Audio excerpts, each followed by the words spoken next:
I'll take that as a yes then.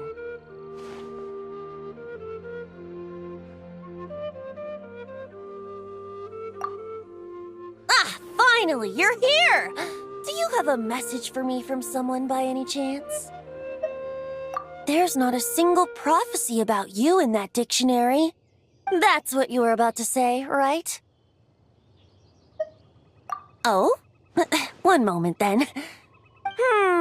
Your curiosity seems as strong as ever, Barbeloth. Alas, my future will have to remain absent from your dictionary.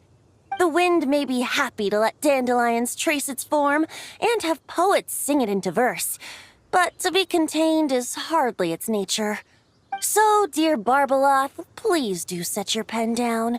Words heard on the wind are not meant to be recorded on the page. If you're truly interested in this legend, allow me to fashion it into a poem. I'll be sure to share it with you ladies at our next tea party. Barbeloth has always been a reasonable person, and I believe she heard my request. As such, our conversation should be free from interruptions for now. Wait, Barbeloth was listening in just now? Paimon didn't notice a thing! Well, she is a Hex and Circle mage. They all have quite a few tricks up their sleeves. Still, you noticed right away and even got her to leave us alone. Doesn't that make you the real master at cards here? Given the various practical factors at play, I'd call myself a master with limits. There you go, being all secretive again. Well, anyway, there wasn't a single thing about you in that dictionary. You being here is enough. Barbeloth's prophecy concerning me may be incomplete, but it's not incorrect.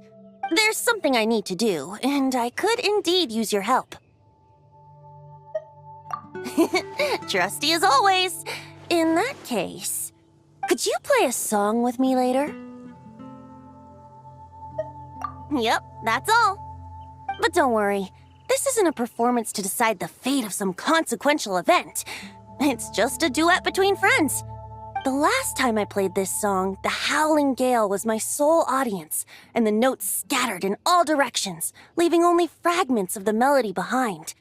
But now, with a friend like you by my side, why should the wind alone bear witness to this music? Besides, I think my hands will be just that much steadier, playing alongside a trusty friend like you. That's all I ask. Now, let's head to the performance venue. If we follow the breeze, we'll be there in no time.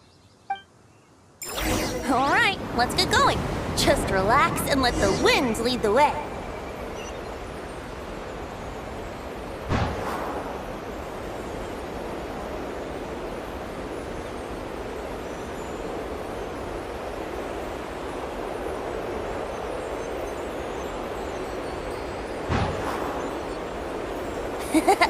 No need to hold your breath.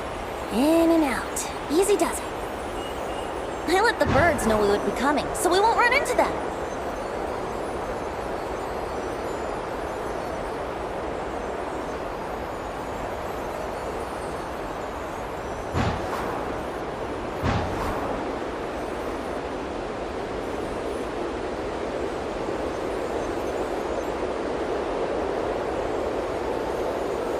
Don't worry, it's just a little ocean spray. You won't get soaked. Ah, the delightful sea breeze. Go on, breathe it in.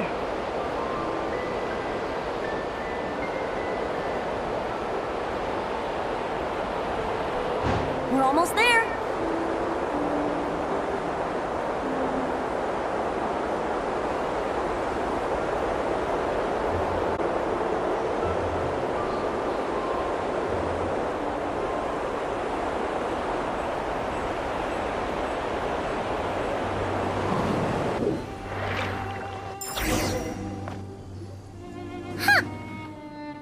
Looks kinda familiar.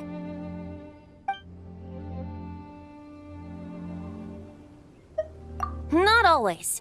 It was once an isle like any other. An ordinary, unassuming aggregation of sand and gravel. That is, until seeds of stories were brought here by the wind and cultivated by time. And in due course, the wind brought forth new tales, and time caused them to grow into legends. So with that, allow me to welcome you in truth to this island favored by time, traveler. This is the place where time and wind met in the distant past. Whoa, whoa, whoa! You suddenly sound so serious, Tone-Deaf Bard. Paimon's not sure she's following this conversation anymore either. Fret not, dear Paimon. The best stories always start with a bit of suspense and intrigue. I told you about this before, remember? About how I encountered Time at the Thousand Winds Temple and received some help? Well, it was because of Time's help that those first winds of freedom were able to blow so strongly. But forceful gales like that are most suited to wiping things clean, not helping things grow. So, after a few crises in Mondstadt were resolved, I made the winds gentler. Just strong enough to bolster the people in times of need without knocking them off their feet. Shadows gather in the distance. I'm sure you felt it too. I've heard about the Pyro Archon's face-off with the ruler of death, Renova, and what happened to the Fatui Harbinger, the captain. And that's not even mentioning how abyssal activity has been encroaching closer and closer to Mondstadt. I fear the impending crisis may be beyond what humans alone can solve. In light of that, I need to be prepared. It is the Animal Archon's duty to intervene in times of need. As such, I, Barbados, will bring forth a wind strong enough to disperse whatever storm lies ahead.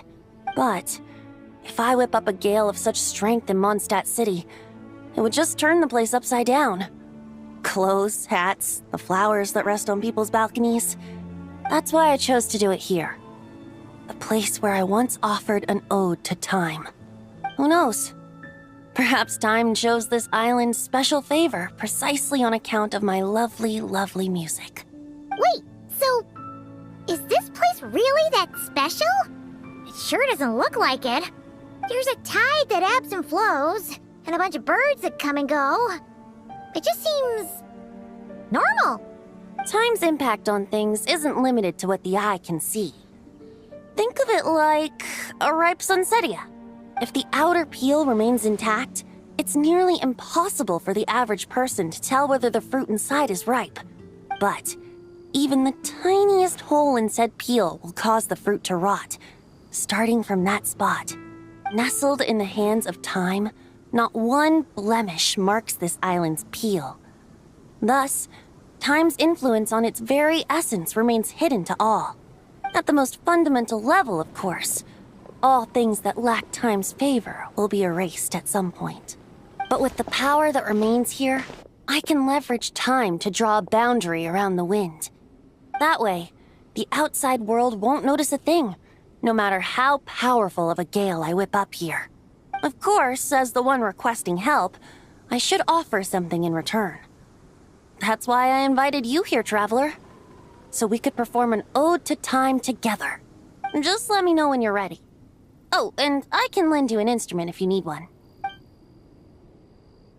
Great. Let's get started.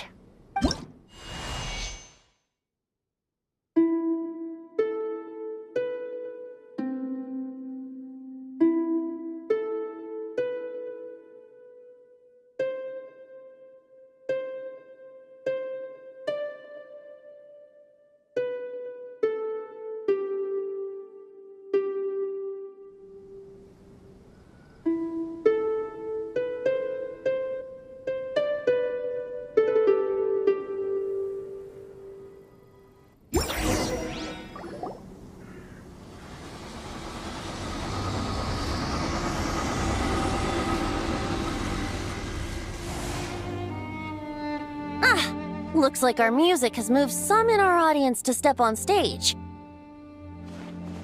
But that's against concert rules, so let's usher them out. Love for music, of course. But for now, I'm going to have you leave the premises.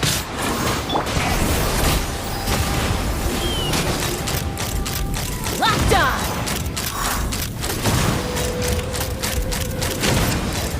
Bullseye! All right, do it. That was an exquisite performance, Traveler. Thank you. Ah, don't worry. That power was mine and mine alone. No external help was involved. Think of it like tuning a musical instrument so that it might play melodies lovelier still. Ha! So you do have some tricks up your sleeve. What else are you hiding, huh? Oh, Paimon, how many tricks could I possibly have? I only have 2 sleeves, after all. You know that's not what Paimon meant, tone-deaf bard. I have a feeling the wind is gonna be pretty strong today. We should head back to Mondstadt and tell people to hold on to their hats.